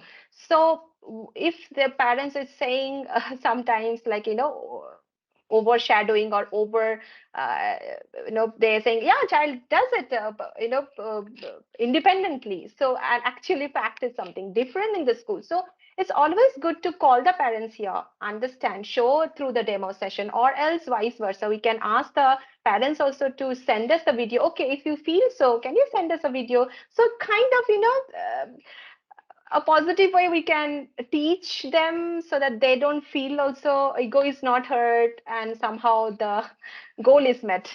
I think this will be also a good part. And counseling them, which is important, because parents go through a lot of anxiety, lot of denial, those things we have to, as a human, we have to think, not just a SLT or something as a manager or department manager, not like that. We have to think as a mom, then only I can somehow reach to a point and okay, why they are acting such way, or child is acting such way. So then only we can get some solution as a collaborative team approach. Very good point. Who'd like to go next? I mean, I don't want this to be so formal that I'm calling on everyone, but I'll go next. Okay, great. I would just recommend just continuous education. Just because, I have my degree in special education, I should make it a point, to just make sure I'm going to trainings and taking courses as far as, on speech, if I want to learn about PECs or anything like that, or if it's ABA, if I want to learn about, ABC data or anything like that, or even OT, just making sure you're continuing to educate yourself on the different fields and the interprofessional collaborations that you're going to work with, not just staying within your own field, just going outside of your box and just making sure you continue to just learn, because that's the only way we're going to get better. And another thing that I would say, just a recommendation and just a success that I have found, is just making sure you reach out to those different therapists that you're working with. I know in the school setting, as soon as I get evaluation for my child, a student, or if our parents tell me, oh, my student has speech, I make sure I make it a point to reach out to that speech pathologist, to reach out to that OT, and meet with them beforehand so that they share any assessments that they're using, I share any assessments that I've taken, and just making sure we're on the same team. And they're always invited to the IEPs. We write the IEPs together to incorporate their goals that they have, like I said, to make sure that they're generalized. And I have found that to be really good, and I would recommend that for anyone that's working in a school setting, just as making sure that you're constantly communicating with those therapists so that you guys are always on the same team. And like you said, coming in that forefront when you are presenting to the parents, because if I'm saying this goal, or I'm saying I don't agree with that, and the OT saying that, it doesn't look good. Just to make sure that we're all on the same team and that we present a strong front for those parents. So just making sure that you are communicating with those therapists beforehand and having those meetings before you even go about presenting something to those parents. Great point. Yeah, I'm just going to raise a point which, and obviously Nipa has mentioned in the chat as well. And especially it's about the work plans of different professions, and it depends on what professional organization you work for. So I think a lot of therapists, especially in the private sector, possibly in the government sector, will agree with me that our work plans many times don't have the time built in to collaborate or to reach out. And especially in the private sector, because I've been a part of the private sector here for a little while, I know that can be quite difficult. So I think having this thought early on and speaking to your supervisors and trying to get some time built in so that you actually do have the time to reach out and collaborate, and that time is not something which is held against you, but is a part of your work plan, that's really important. That's what's going to, so this is a point raised by Nipa, which I'm just highlighting. I think that's an excellent point. Adam, you have your hand up. Yeah, I'm kind of following on from what the last my two fellow panelists were saying there, is being open and engaged with your fellow professionals, but also making kind of MDT and multidisciplinary practice not just a one-off thing, not something that happens with these kind of conversations, or even like we have weekly MDT meetings, which are great. We discuss new clients or anyone having issues you can bring up and discuss it with the team, which is fantastic. Those happen on a weekly basis. But even to the extent that when it's baked into almost like the core ethos of a clinic, to the extent if I was working with a child and the speech therapist working with them, being able to pop down and say, oh, such and such little Johnny was, if he is more energetic, or she could come to say to me, if he is very sensory seeking today, is there any things I can do to help him feel more regulated? So having that openness, like Dr. Binu was saying, some of the best clinical conversations I've ever had are over casual cups of tea. Those cups of tea, especially coming from like a British Irish background, never let it be said, cups of tea was where everything happens. So having that at the ethos of the clinic, because everyone's busy, everyone will have other responsibilities, but being open and available to understand how their work can influence mine and my work can elevate theirs as well. Great. I was also just going to add on to that and say, when you're starting collaboration within your organization, also identifying the right people to facilitate that collaboration. There might be certain personalities or different people, like Adam was saying earlier, people who are a bit older in their professions or have been doing this for a while are more open to kind of that collaboration and being questioned and all of that. So really ensuring that you're finding the right people to kind of start that within your organization. And also, I mean, you're saying that older professionals you find are more open to this. You know, do you have any insight on what you think would help younger professionals, get to that point maybe quicker? Are there ways that you can initiate those interactions with younger or newer professionals? I realized I just called myself old, which I didn't mean to do. It happens quickly, right? Before you know it. Yeah, I think people have spoken to this earlier, but really opening up those lines of communication with younger professionals and helping them understand the importance of collaboration, and then helping them gain knowledge in those different areas. like Dr. Jenny was saying, getting more information about speech or PECs or ABC data, whatever it might be, in order to kind of help bridge those gaps. Yeah, good point. We have some questions coming through that are consistently sort of about how. So I think hitting on the how necessary it is for organizations to really create that space for collaboration and discussion and training, and how that really honestly isn't the norm anywhere in any field. You know, that this pressure for productivity, whether you're in the public or the private sector, is ever present. So I guess I'd like to open up to the panelists. Do you have any sort of best practices where you've had success approaching senior management, or, you know, having this time? Or do you work for an organization that has this in place, and you have any insight on how the rest of us could get this done? Yeah, I can take that. When I look at it, I class these organizations into two kinds. One where they're in it for the goal. Of course, it has to be a sustainable organization, but the goal is of prime importance. If you're in such an organization, you usually have people in charge who understand the requirements. It doesn't take much convincing. Of course, you can't take the whole day off and go gallivanting about somewhere, but when you have a proper work plan, people who are in the know of why you're doing it don't have a major issue with that. I'm actually focusing on the health systems, especially in Abu Dhabi and UAE, and possibly most parts of the world, where your productivity is really important and your time is really important. But if you can justify how this time utilized is important to the child or family in front of you, most of the times you can get away.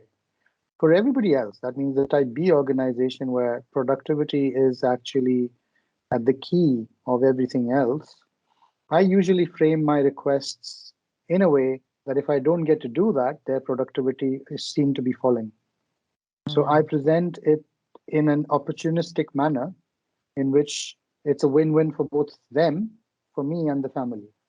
I think I'm almost completing my MBA now, so I've kind of honed it a bit more, and I can get away by presenting things in a way which everybody feels happy about. Sometimes it's very difficult to convince, management of why it's important for me to go and have this particular conversation in the school setting. Why can't I just pick up the phone and finish it off? So you have to explore opportunities of how you can, collaborate, and this would be very beneficial in cash and kind to your respective organization. Sometimes you've got to get a bit creative about it. The bottom line is you have to look at what each person's agenda is and address your answer according to their agenda. And what your agenda is has to be your own, if I may say so. Wise words, Dr. Binu. Kristin, I'm really interested to hear your take on this question. Yeah, I think it comes from the top down, right? And you need the leadership to understand the importance of it. I think you said something, Khawla, earlier, is that when you're co-treating, it's much more efficient, right? So if we're talking about productivity, we're going to be making bigger gains with our clients in a quicker amount of time, and that's going to be the most successful situation for the clients as well as for the organization. So if we can help kind of those key leaders understand the importance of the success of our clients, and that really all of our fields should be with the client at the forefront of every decision, then it's going to be a much more effective model for everyone. Absolutely. And again, speaking the language of your organization, right? Efficiency, productivity, whatever it is, figuring out what that language is and kind of speaking to that. Very good points. As leaders within the organizations, we need to value it as well. And so we need to ensure that we're seeing the value of those collaborative relationships and how effective it can be for not just the clients, but also the professionals that we work with. Absolutely. All right, good things to think about. Everyone can take back to their organizations. Oh, Adam, your hand is up. Just a tiny one about, I think my approach to the management is seeing that true MDT work, it just simply is a better quality product. For example, I remember a few weeks ago, I had a report, comprehensive MDT report, but from my opinion, the service had many different disciplines under the one area, but they seem to be kind of warehoused. So they clearly weren't really interacting one with each other, because it was a report that had multiple disciplines in one document, and two parts of the report were totally contradictory. So one discipline was saying the opposite things of another discipline within the same report. It's like, oh, that doesn't look great. So it was even the extent that no one had obviously proofread the whole thing before it went out. So that's an inferior quality product. And parents, like everything in Dubai is relationships, and it's reputation based. So when parents realize you're delivering a quality product, they want to tell other parents about it. And that's having MDT, true MDT really does elevate that. Great point. Khawla, one last point. I think one of the barriers we have in the private healthcare setting, and actually in the healthcare setting, is how insurance remunerates this time. And that, so convincing an insurance and making a case to the insurance companies about how this is much more quality and they should encourage, and how do we actually apply it to our systems as a challenge. So I think we need to think more creatively about it. That's something that most private healthcare settings haven't got to grips with yet. Yeah, this is a challenge. So again, it's finding that, working on this problem and finding a way to frame it to insurance companies ultimately in a way that they will find efficient and effective. Big challenge. All right. We have one question that I would really love to hear from all of our panelists about. And it is touching on interprofessional collaborations and skills. One of our participants is asking about how do we change the attitudes of teachers who just really have not bought into inclusion.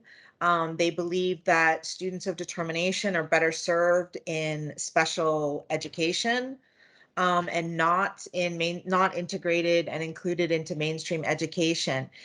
How do you, from each of your vantage points, how do you begin to kind of chip away at that and get teachers like this on board? Because unfortunately, we all know there are many, many out there. I'll go first, Khawla. Okay. So just within the school setting, like I said, I see this a lot with some of our teachers.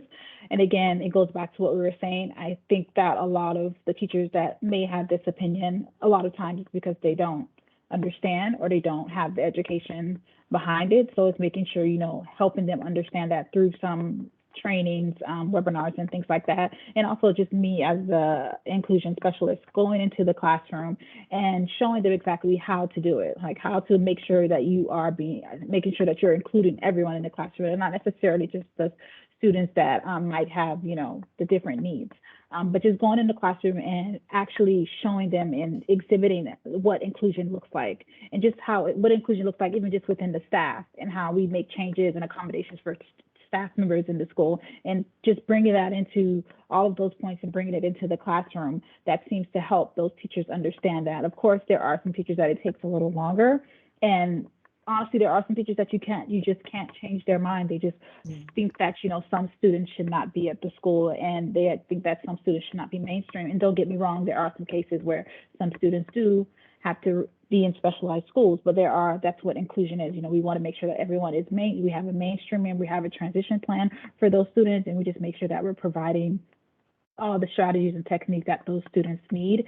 But I think for those teachers, just making sure, we educate them and just lead by example and show them, what inclusion looks like. And that seems to help with some of the teachers that I work with. Great points. Nipa has come through also in the chat and pointed out that, looking at from the compassionate viewpoint, that a lot of these teachers, they could have the intent, but really don't have the tools. So it's a matter of, really, not wanting them to feel like they're failing, but helping them to succeed in these situations. Which again, I think, Jenny, you did mention in your answer as well. Any other strategies or success stories for engaging teachers, reluctant teachers, or teachers who haven't bought into inclusion or the therapeutic process?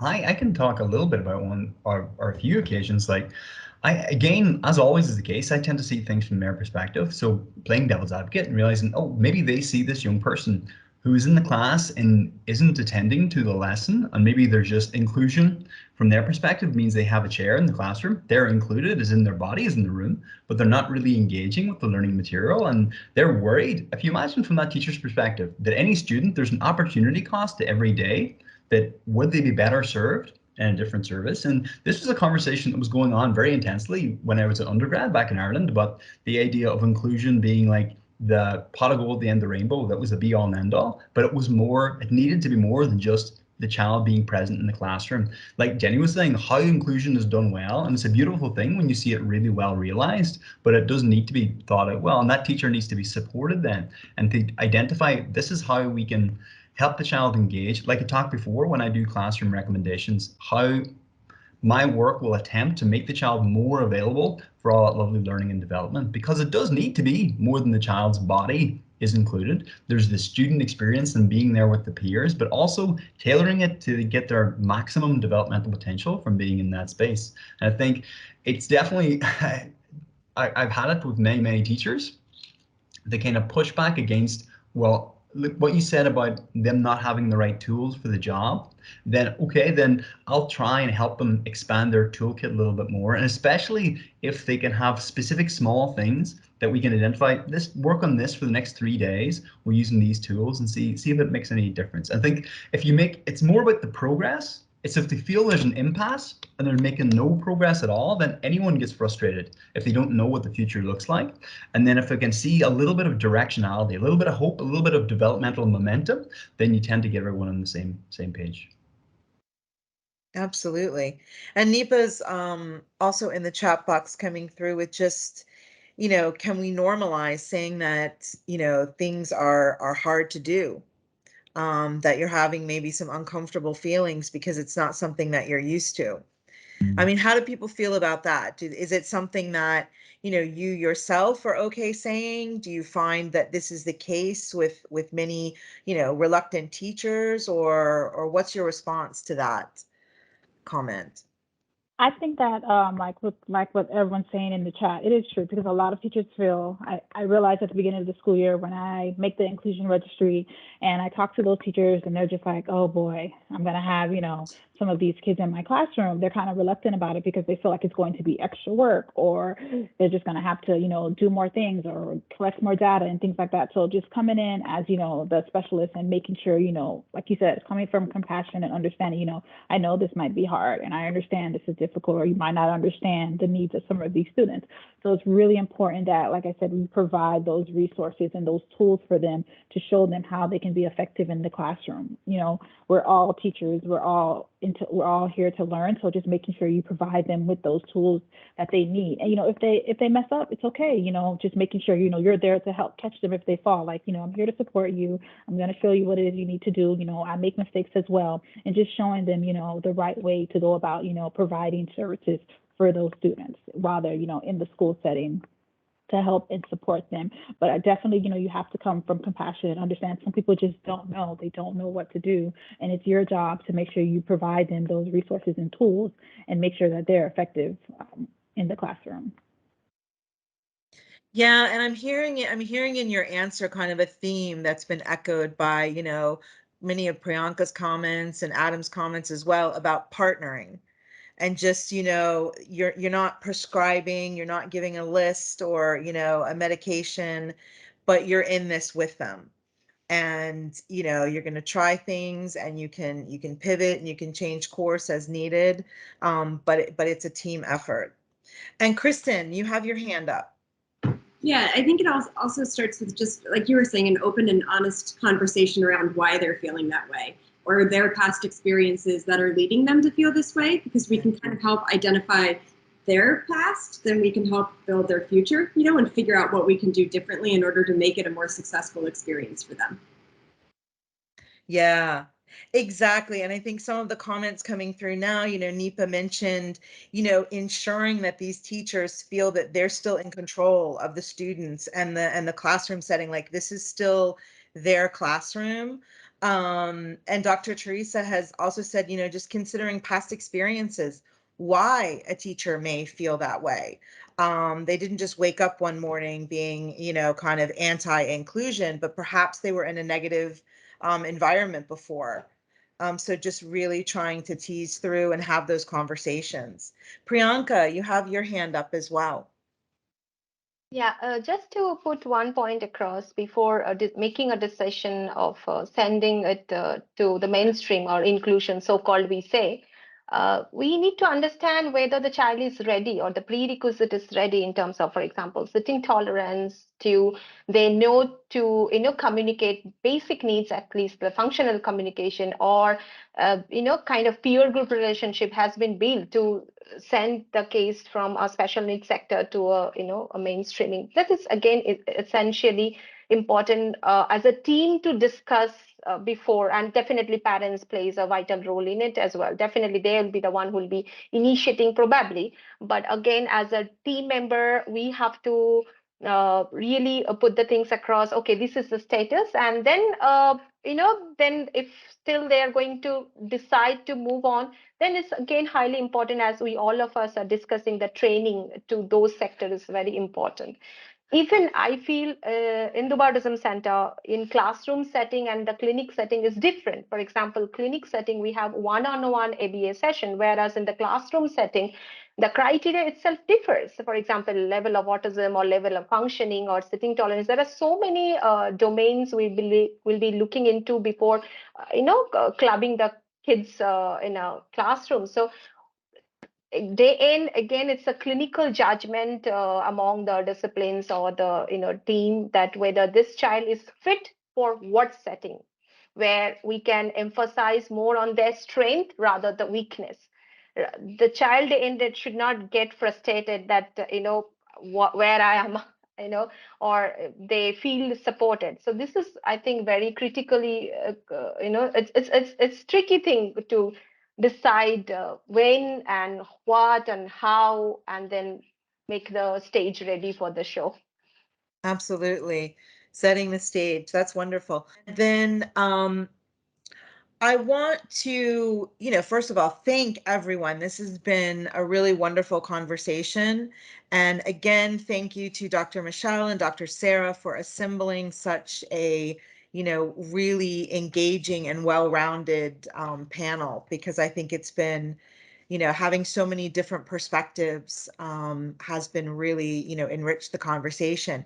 I think what I'd really love to do in the last, have about 10 minutes left. So if there are any questions, please feel free to type those in and we can put those out. But I guess I would also, I feel like this is sort of how my mind works. Whenever I have a great experience or I feel like I've learned a lot, I try to reflect, or a great meeting, I try to reflect on, okay, what do I want to take away from this? I mean, what do I want kind of my action step to be from this? And I'm feeling very energized by what I've heard today. And I'd love to kind of end our time together by hearing from each of our panelists, what about today, what's kind of your takeaway? What is the thing that has kind of solidified in your mind that you feel you're going to take back into your professional relationships? So, I mean, anyone that wants to start out with that?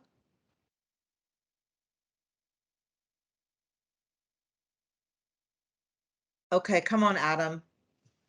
Yeah, no problem. I realized I was intentionally staying quiet because I realized I talked over two people during the course of this talk, and I apologize. It is a problem I'm working on for the past 39 years.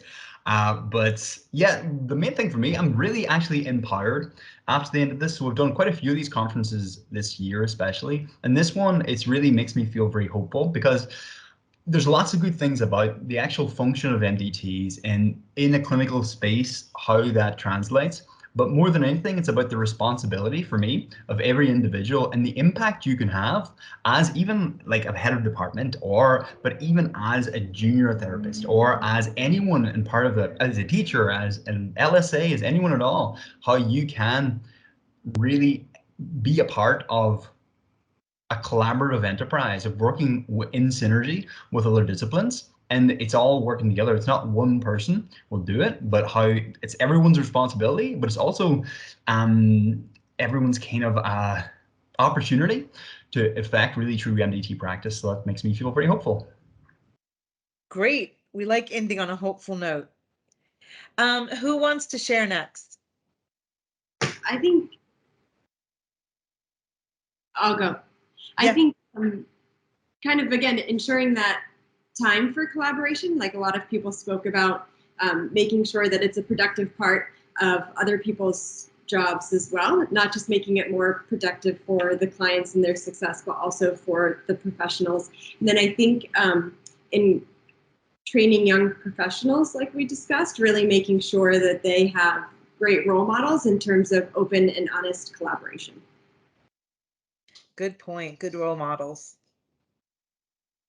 I'll go next. I think what I've taken away from this, the main thing is, because I know that I make it a point to collaborate and reach out to those specialists, but I think it'd be really important to just go about following up with the leadership team and making sure that it's embedded just within, you know, our policies to make sure that we are collaborating and reaching out to some of those therapists and just those interprofessionals, just making that a part of the actual policy of the school and not just doing it on our own. So I think that's really important, and that's definitely a good idea to just go to leadership with that.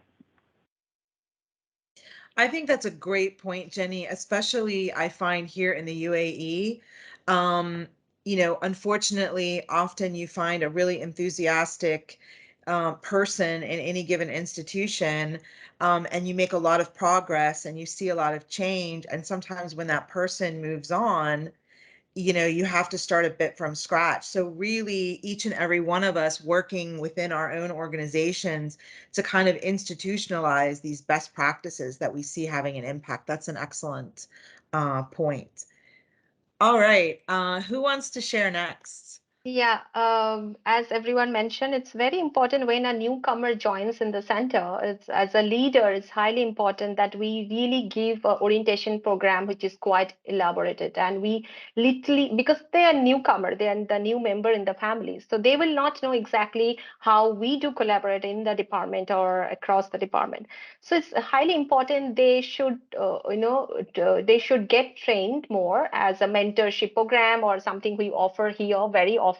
And that is quite intensively we do it, so then they feel more comfortable and supported, and then the flavor of the department or flavor of the organization is been maintained along with the parents, even the new parents, which is very important for us. It's our duty to to make them feel comfortable, to board them in more, spend more time, train them. So these are very important.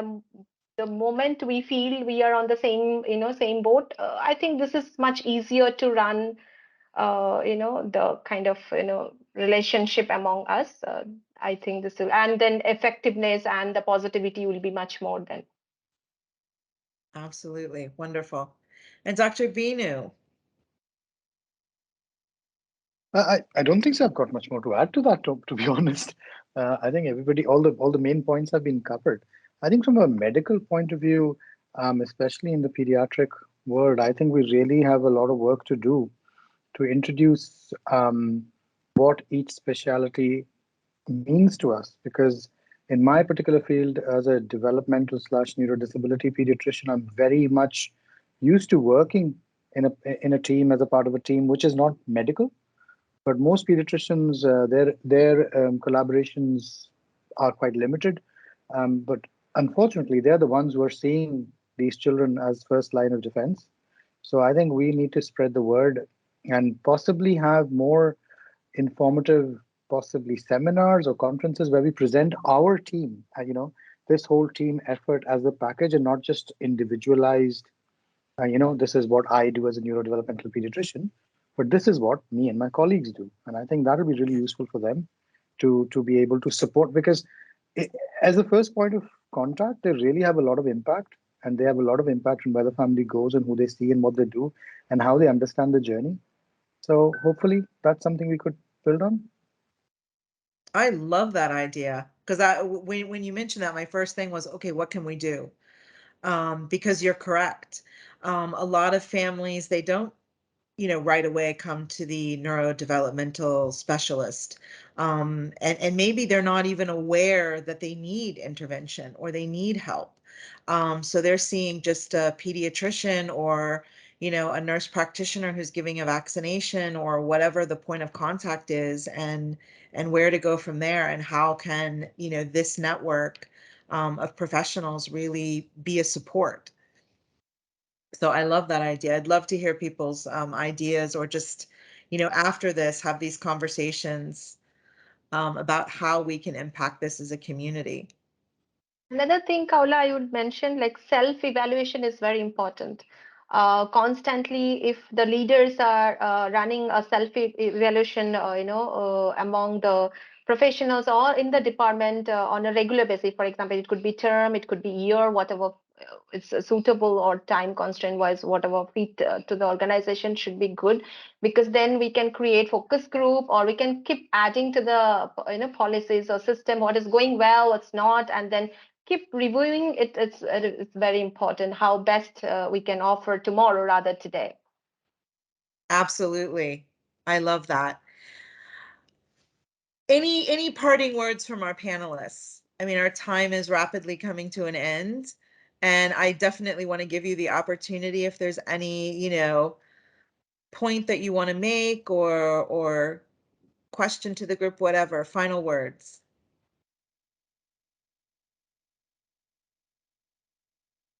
I'll have All one. right. Surprise. Yeah, great.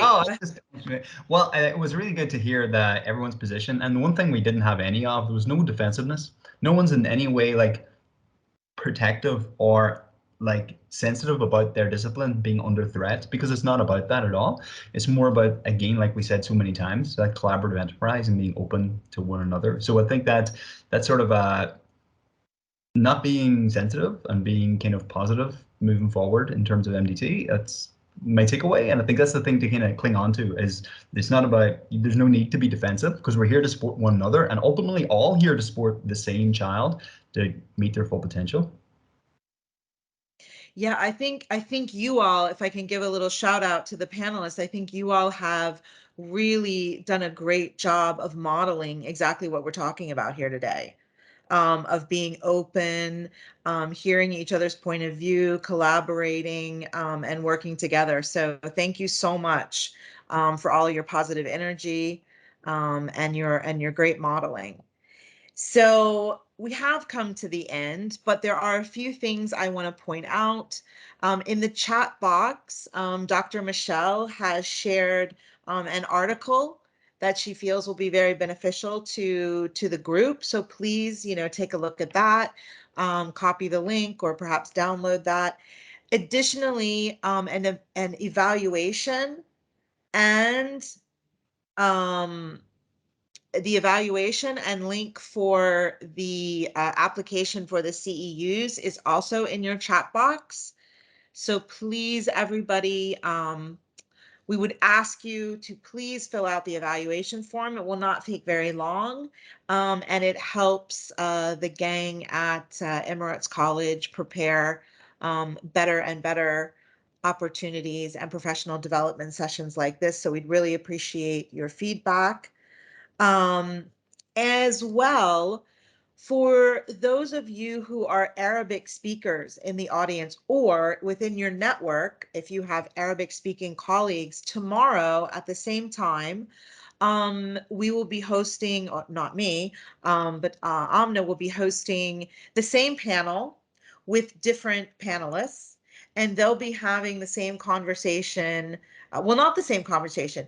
They'll be touching on the same topics, but obviously a new group of professionals is going to have a vastly different perspective on things, or not, we'll see. But please do, if you are an Arabic speaker yourself, please feel free to join again tomorrow. Share this, please, far and wide with your colleagues and your networks. There are still plenty of spaces, obviously, for this, and we look forward to welcoming you. So again, thank you very, very much from me personally for allowing me to join you all today. Thank you, Michelle and Sarah, for allowing me the honor of moderating this group. I've learned a lot, and I've really enjoyed my time today. Thank you to all the participants who have been very active in the chat. That really adds to these presentations. It's great to read everyone's comments and just know that you're engaged with the panelists. So thank you so much for your input today. Michelle, are there any closing words that you want to ensure we pass along? You've covered absolutely everything, Khawla, and just a special thank you to you. The praise is flooding in the chat for you for being such an amazing moderator. Yeah, I would just echo what Khawla said, though. Please do fill out that evaluation survey. It's really key for us to get the feedback to improve upon, to hear the topics that you want to hear. I think everyone is really grateful for all of the experts coming together and not being defensive and being open to discuss some sensitive issues. And I think, you know, us coming together today really is modeling exactly what we're trying to do here. So thank you so much. I will be sharing resources with all of you tomorrow. Also, of course, this session was recorded, so that recording will be available shortly as well. And I'll send that link to everyone who attended today. So thank you again so much to Khawla. Thank you to each and every one of our panelists. Really appreciate it. And I'll leave you to sign off, Khawla. Thank you so much.